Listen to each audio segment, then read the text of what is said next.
एक गांव में रतन नाम का अमीर युवक रहता था, जो दिन भर आवारा फिरता रहता था। एक दिन उसका भाई बिरजू उससे बोला, ये तुमने आए दिन क्या नाटक बना रखा है रतन? मैं कुछ समझा नहीं भैया। रतन, तुम पूरे 21 वर्ष के हो चुके हो। हमारा इतना बड़ा अनाज का व्यापार है, आखिर तुम मेरे साथ गोदाम में क्यों नहीं बैठते? भैया, ये मेरे खेलने कूदने की उम्र है, मेरा अभी काम करने का बिल्कुल भी मन नहीं है। रतन, माँ और पिताजी के जाने के बाद तुम ही मेरी जिम्मेवारी हो। मैं नहीं चाहता कि तुम दिन भर ऐसे ही आवारागर्दी करते रहो। कल को मुझे तुम्हारा विवाह भी करना है। सीधे सीधे क्यों नहीं कहते भैया कि माँ और पिताजी के जाने के बाद मैं आपको बोझ लगने लगा हूं? रतन की बात सुनकर बिरजू क्रोधित होकर बोला, अपनी जुबान को लगाम दो रतन। तुम अपने बड़ों से बात करने की बिल्कुल तमीज भूल गए हो। रतन बिरजू की बात को नजरअंदाज करके क्रोधित होकर घर से बाहर निकल गया। तभी बिरजू की पत्नी आरती आकर बिरजू से बोली, रतन अब जवान हो चुका है, आपका उसे इस तरह डांटना शोभा नहीं देता। सुना तुमने आरती, उसने क्या कहा? मैं उसे बोझ समझता हूँ। आप चिंता मत कीजिए, धीरे धीरे वो सब समझ जाएगा। इधर रतन गांव में फिर से आवारागर्दी करने लगा। तभी उसकी नजर मुखिया की बेटी झुमरी पर पड़ी। रतन उसके पास जाकर बोला, मैं तुमसे काफी दिनों से बात करना चाह रहा था झुमरी। देखो रतन, मैं तुमसे तंग आ चुकी हूँ। तुम गांव में मुझसे इस तरह की बातें करते हो और गांव वाले मेरे और तुम्हारे बीच को लेकर कुछ और ही समझते हैं। उन्हें जो समझना है समझने दो। जल्दी बोलो, क्या बात करनी है? झुमरी, मैं तुमसे प्रेम करता हूँ और तुमसे विवाह करना चाहता हूँ। रतन की बात सुनकर झुमरी का गुस्सा 7वें आसमान पर पहुंच गया। मेरे पिता इस गांव के मुखिया हैं रतन, और वो मुझे कॉलेज सिर्फ इस वजह से पढ़ने भेजते हैं कि उन्हें मुझ पर भरोसा है। मैं उनके विश्वास को नहीं तोड़ सकती। आइंदा अगर मेरे पीछे आए ना और मुझसे बात करने की कोशिश की तो मैं तुम्हारी शिकायत अपने पिताजी से कर दूंगी। तुम्हें जिससे शिकायत करनी है तुम कर सकती हो। अगर तुम्हारे पिताजी गांव के मुखिया हैं तो मैं भी कोई कम अमीर नहीं हूँ। तुम्हारे पिताजी जैसों को खरीद सकता हूँ मैं। इतना कहकर रतन वहां से चला गया। शाम को जब रतन घर आया तो उसने देखा कि मुखिया उसके भाई बिरजू के पास बैठा था। बिरजू रतन से बोला, ये मैं क्या सुन रहा हूँ रतन? अब तुम आवारागर्दी करने के साथ साथ लड़कियों को भी छेड़ने लगे?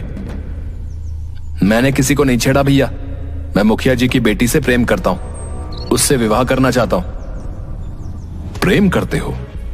प्रेम शब्द का मतलब भी समझते हो तुम? तभी मुखिया बिरजू की ओर देखकर बोला, बिरजू, मेरा ख्याल है मेरे जाने के बाद तुम रतन को समझा देना। ये समझदार है, समझ जाएगा। नादानी में लड़के ऐसी गलतियां कर ही देते हैं। नहीं मुखिया जी, आज मैं फैसला करके रहूंगा। आज तो इसने हद पार कर दी है। इतना बोलकर बिरजू रतन से बोला, रतन, मैं तुम्हारा विवाह अगर मुखिया जी की बेटी झुमरी से करा दूं तो तुम उसे खिलाओगे क्या? तुम करते क्या हो? तुम्हारी महीने की आमदनी कितनी है? अपने भाई की बात सुनकर रतन का दिमाग पूरी तरह से खराब हो गया। भैया, मत भूलिए कि पिताजी ने अपने जीवन में बहुत सारा धन और संपत्ति बनाई है। उसमें से आधा हिस्सा मेरा भी है। जानता हूं, लेकिन तुम्हारे जैसे नौजवान को जब पिता की संपत्ति और दौलत मिलती है ना, तो वो उसे मिटाने में ज्यादा दिन नहीं लगाते।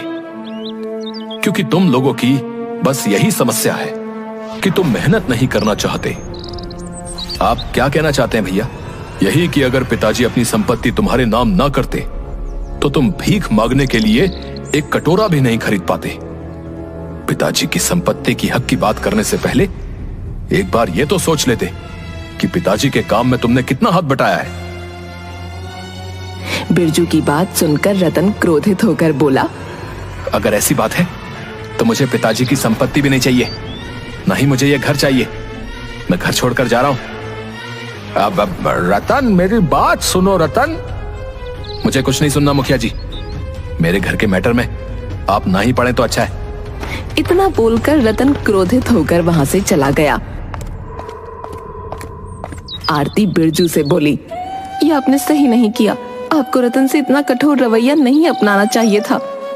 नहीं आरती, अगर आज मैं कठोर रवैया नहीं अपनाता तो रतन के हौसले और बुलंद हो जाते।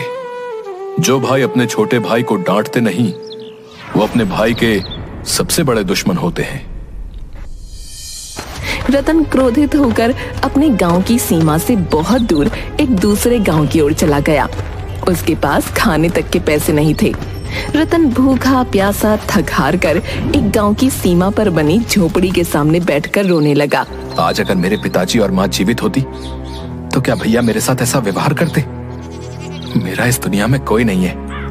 रतन नहीं जानता था कि झोपड़ी के अंदर कन्हैया नाम का उसका ही हम उम्र युवक रहता था। कन्हैया उस झोपड़ी के बाहर निकलकर बोला, कौन हो तुम और मेरी झोपड़ी के बाहर तुम रो क्यों रहे हो? मेरा नाम रतन है। अगर तुम्हें अपनी झोपड़ी के सामने रोने से ऐतराज है तो मैं कहीं और जाकर रो लेता हूँ। मेरा नाम कन्हैया है। लगता है दोस्त घर से काफी नाराज होकर आए हो और अंदर से काफी उदास भी हो और शक्ल से काफी भूखे भी लगते हो। मैंने सुबह से कुछ नहीं खाया और मेरे पास पैसे भी नहीं है, तो चलो मेरे साथ, मैं तुम्हें खाना खिलाता हूँ। रतन उसकी झोपड़ी की तरफ देखने लगा। मेरी झोपड़ी की ओर मत देखो, मैं तुम्हें यहाँ के अच्छे ढाबे पर खाना खिलाऊंगा। लेकिन तुम मुझे खाना क्यों खिलाना चाहते हो? मैं तो तुम्हें जानता भी नहीं। मेरा और तुम्हारा रिश्ता क्या है? दोस्ती?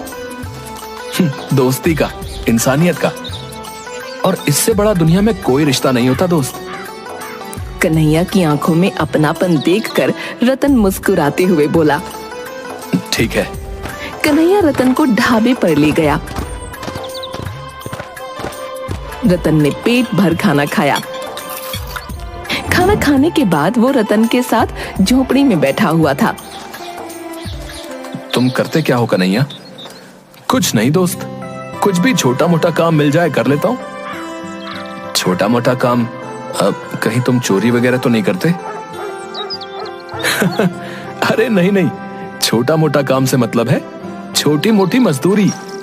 अपनी झोपड़ी को देखकर ये तो तुम समझ ही गए होगे कि ये झोपड़ी एक गरीब की झोपड़ी है। बचपन में ही माता पिता छोड़कर चले गए, तब से मैं अकेला ही हूं। जब तुम्हें अपनी झोपड़ी के बाहर अपने माता पिता को याद करते हुए देखा तो मुझे अपने माता पिता याद आ गए।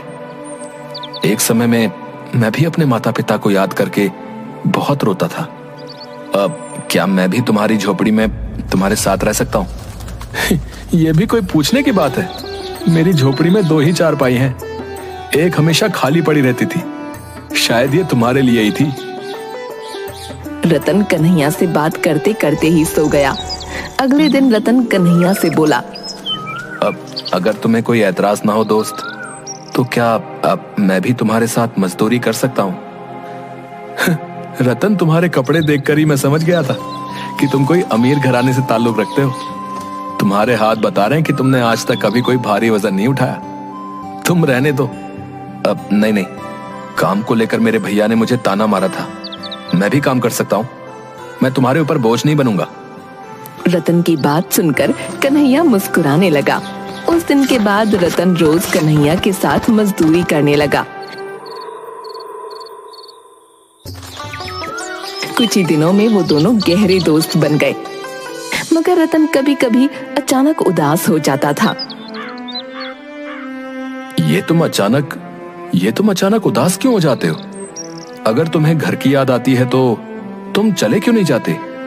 नहीं, मेरे परिवार वाले मुझे बिल्कुल भी प्यार नहीं करते। अगर थोड़ा सा भी करते होते तो वो मुझे ढूंढते हुए यहाँ जरूर आते। एक दिन कन्हैया और रतन गांव की सड़क पर बने हुई छोटी सी दुकान पर चाय पी रहे थे। तभी एक लग्जरी कार आकर रुकी। उस लग्जरी कार में बिरजू और आरती निकलकर बाहर आ गए। रतन, हमने तुम्हें कहां कहां नहीं ढूंढा, तुम यहाँ हो। चलो घर चलो। मैं घर नहीं जाऊंगा भैया। रतन, जिद मत करो। मैंने तुमसे जो भी कठोर शब्द बोले, मैं उसके लिए क्षमा मांगता हूँ। तुम्हारे बगैर घर सुना है। रतन, अपने भैया को नहीं तो कम से कम अपनी भाभी की बात तो मान सकते हो। मैं तुम्हारी माँ समान हूँ। आज मुझे पूरा विश्वास था कि तुम जरूर मिलोगे। चलो घर चलो, मैं तुम्हारी पसंद के सारे व्यंजन बनाऊंगी और तुम्हारा विवाह झुमरी से करा दूंगी। अपनी भाभी की बात सुनकर रतन मुस्कुरा दिया और बगैर कन्हैया से मिले कार में बैठकर चला गया। रतन को इस तरह जाता देख कन्हैया को अंदर से बहुत बुरा लगा। कन्हैया मुस्कुराते हुए अपने आप से बोला, वाह रे दोस्त, एक बार मिलकर ही चले जाते। चलो कोई बात नहीं, तुम मिलकर नहीं गए तो क्या हुआ, लेकिन मैं तुमसे मिलने तुम्हारे घर पर जरूर आऊंगा। कन्हैया बेचारा उस दिन से अकेला रह गया। कुछ महीनों बाद कन्हैया को रतन की बहुत याद आने लगी। कन्हैया जानता था कि रतन किस गांव में रहता है। कन्हैया रतन के घर पहुंचा। इतने सुंदर घर को बाहर से देखकर ही कन्हैया की आंखें फटी रह गईं। तभी उसकी नजर रतन पर पड़ी। रतन कन्हैया को देखकर बिल्कुल भी खुश नहीं हुआ। कैसे हो मेरे दोस्त? तुम तो मुझसे मिलकर भी नहीं गए। और दोस्त, मुझे नहीं पता था कि तुम्हारा घर इतना सुंदर होगा। जब तुम्हारा घर बाहर से इतना सुंदर दिखता है तो अंदर से तो और ज्यादा सुंदर होगा। तुम तो मेरी उम्मीद से भी ज्यादा अमीर निकले। रतन बुरा सा मुंह बनाते हुए बोला, यहाँ कैसे आना हुआ कन्हैया? सब कुछ यही पूछ लोगे क्या?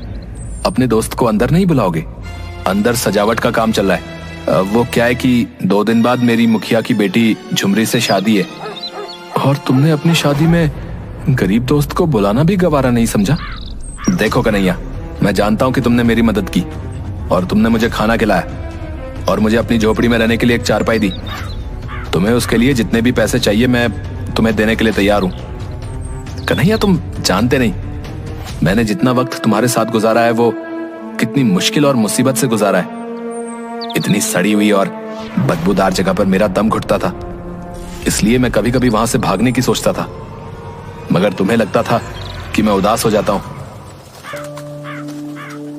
रतन, तुम्हारी सोच बहुत छोटी निकली दोस्त।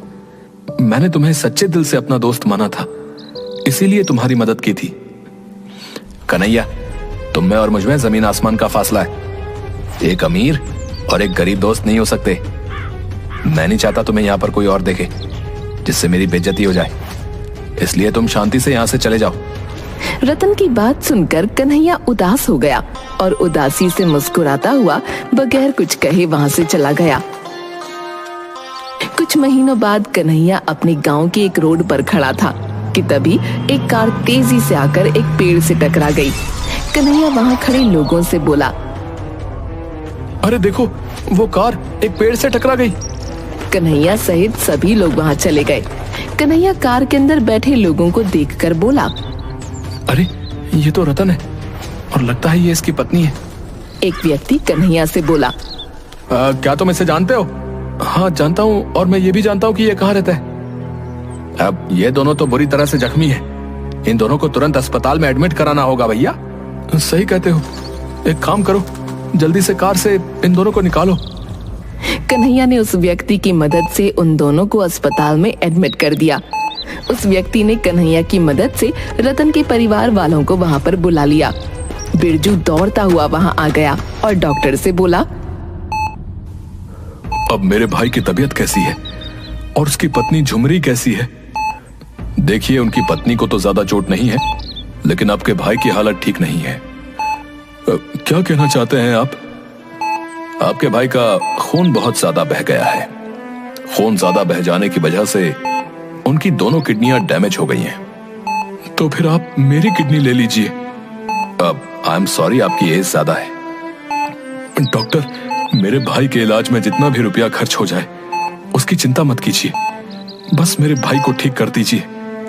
आप जाकर सबसे पहले खून का इंतजाम करिए, क्योंकि आपके भाई का ब्लड का जो ग्रुप है वो हमें कहीं नहीं मिल रहा।